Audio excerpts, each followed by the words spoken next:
Today is a thrilling day to unpack the latest explosive developments on the bold and the beautiful. The corporate and personal stakes have never been higher, and the tension within the legendary fashion house is reaching an absolute boiling point. Let us jump right into the heart of the action and explore the shocking confrontations that are about to change everything for your favorite characters. The sprawling, glass-walled boardroom of Forrester Creations has long been the epicenter of high-stakes corporate warfare, but the atmosphere on this particular morning was suffocatingly tense. Eric Forrester, the venerable patriarch and founder of the legendary fashion house, sat at the head of the polished mahogany table. He was still visibly recovering from the shocking physical trauma he had recently endured, a severe facial injury and a dark, black eye sustained during a chaotic, violent brawl involving his grandson R.J. Forrester and Will Spencer at the Bikini Bar. Despite the lingering bruises and the physical toll the incident had taken on him, Eric maintained his regal, commanding posture. However, beneath his stoic exterior, a storm of anxiety brewed as he watched his son, Ridge Forrester, pacing the length of the room like a caged predator. Ridge's jaw was clenched tight, his dark eyes darting with a volatile mixture of anger and suspicion. The silence in the room was deafening, a heavy, oppressive blanket that signaled an impending catastrophe. Ridge Forrester had been operating on a razor's edge for weeks.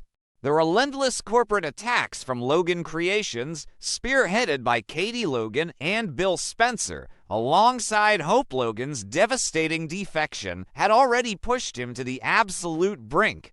But it was not just the business that was fracturing his sanity. It was the unsettling, whispered arguments he had recently intercepted between his daughter, Steffy Forrester Finnegan, and the company's trusted chief operating officer, Carter Walton. Ridge's paternal instincts were screaming that something was fundamentally wrong.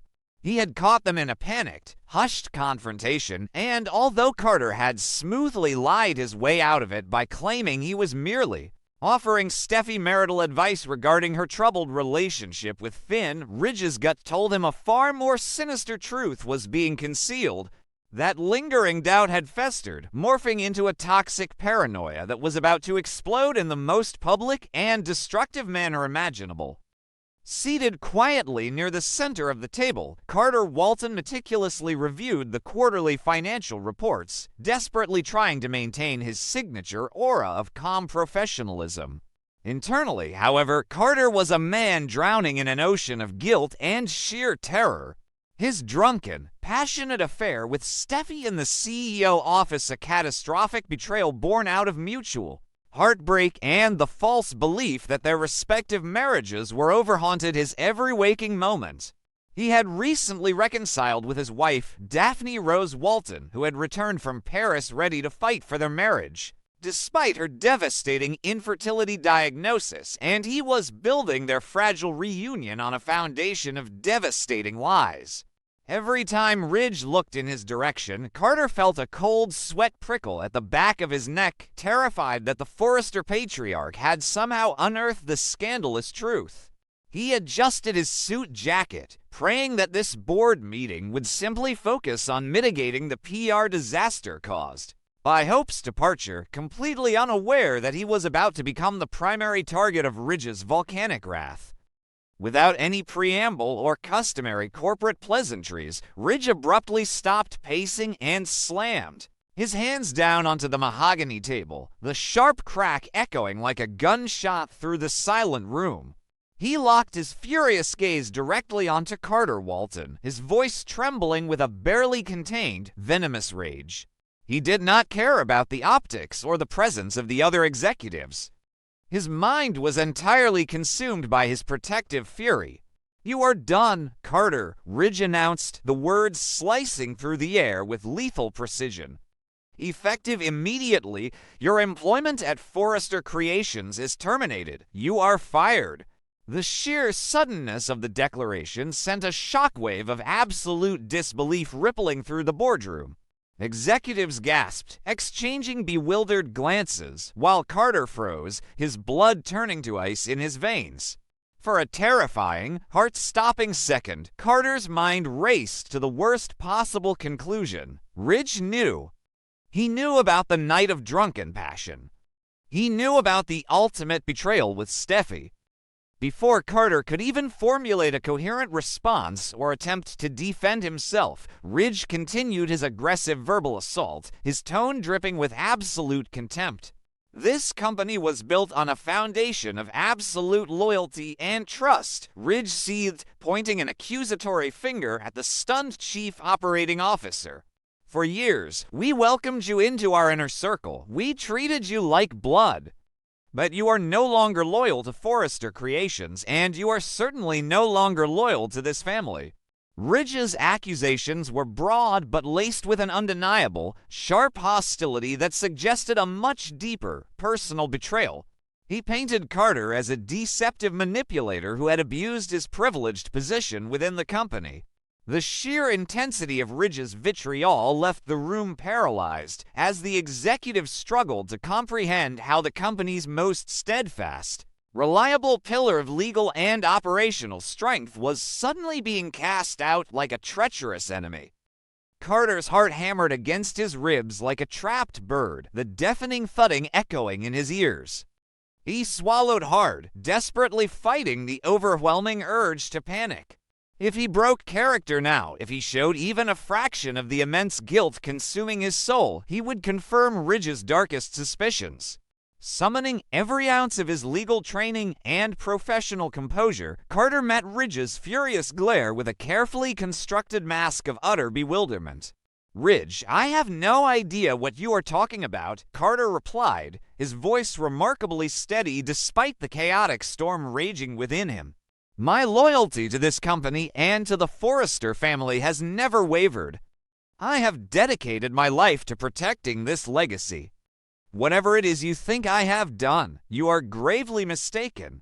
But his internal monologue was screaming a different story, terrified that the walls were finally closing in on the devastating secret he shared with Steffy Forrester. At the head of the table, Eric Forrester's initial shock rapidly morphed into a profound, blazing fury. The patriarch, still nursing the painful physical injuries from the recent family violence, could not simply sit back and watch his son dismantle the company's leadership in a fit of irrational, dictatorial rage. Ignoring the throbbing ache in his bruised face, Eric slowly pushed his chair back and rose to his feet, his towering presence immediately commanding the absolute attention of everyone in the room. "Have you completely lost your mind, Ridge?" Eric thundered, his voice resonating with the booming authority that had built the Forrester empire from the ground up. "You do not have the unilateral authority to walk into this boardroom and terminate the chief operating officer without cause, without evidence, and certainly without consulting me." Eric's protective instincts flared, viewing Ridge's sudden action as a massive overstep that threatened the very stability of the fashion house. Eric turned his gaze toward Carter, offering the besieged executive a look of steadfast solidarity before turning his wrath back upon his son. "Carter Walton is not just an employee, he is an indispensable, foundational pillar of this family and this company," Eric declared passionately, his words laced with decades of shared history. "For years, Carter has navigated us through our darkest legal crises, protected our assets, and stood by our side during our most vulnerable personal moments. He has officiated our weddings, shielded us from corporate sabotage, and proven his unwavering dedication time and time again." Eric was genuinely appalled by Ridge's sheer audacity. To cast aside a man of Carter's caliber, especially during a time when Forrester Creations was already hemorrhaging. Talent to Logan Creations seemed not only cruel but incredibly foolish from a strategic business standpoint. Ridge, however, was entirely blinded by his own toxic suspicions and refused to back down, even in the face of his father's formidable wrath. "You don't know the whole story, Dad," Ridge shot back, his voice thick with a dark, ominous undertone. "You think you know the man sitting at this table, but you are looking at a master of deception. He has been playing us, manipulating our trust while operating in the shadows. Ridge paced closer to Carter, leaning over the table to invade the COO's personal space, his eyes narrowing into menacing slits. He is not the noble, upstanding friend you think he is.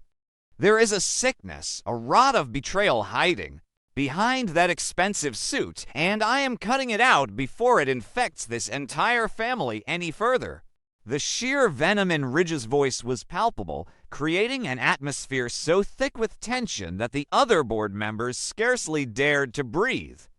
Then, Ridge dropped the psychological bomb that sent the room into a complete tailspin. He did not explicitly utter the word affair, nor did he directly accuse Carter of sleeping with his married daughter. But the implication he wove into his next sentence was heavy, dark, and unmistakable. "You want to talk about loyalty, Carter?" Ridge sneered, his voice dropping to a dangerous, gravelly whisper that carried across the silent room. "Why don't you tell my father about the terrible, destructive secrets you are hiding? Why don't you explain what you have really been doing behind closed doors involving Steffy?" The mention of Steffy's name was like a spark hitting a powder keg. Ridge's eyes bored into Carter, searching for any microscopic flinch, any sign of guilt that would confirm his terrifying theory. He was fishing, using intimidation to force a confession out of the man he now viewed as a predator. At the mention of Steffy, the blood completely drained from Carter's face, leaving him pale and visibly shaken, though he fought valiantly to suppress it. His mind flashed back to the intoxicating, forbidden night in the CEO office, the taste of alcohol, the shared grief over Daphne's infertility, the frantic removal of clothing, and the ultimate, marriage-destroying betrayal. If Ridge exposed this, Carter's entire world would instantly vaporize. Daphne, who was already struggling with a fragile mental state, would be irreparably shattered. Finn, who was blindly praising Steffy's honesty and purity while navigating the looming threat of Sheila Carter, would be utterly destroyed.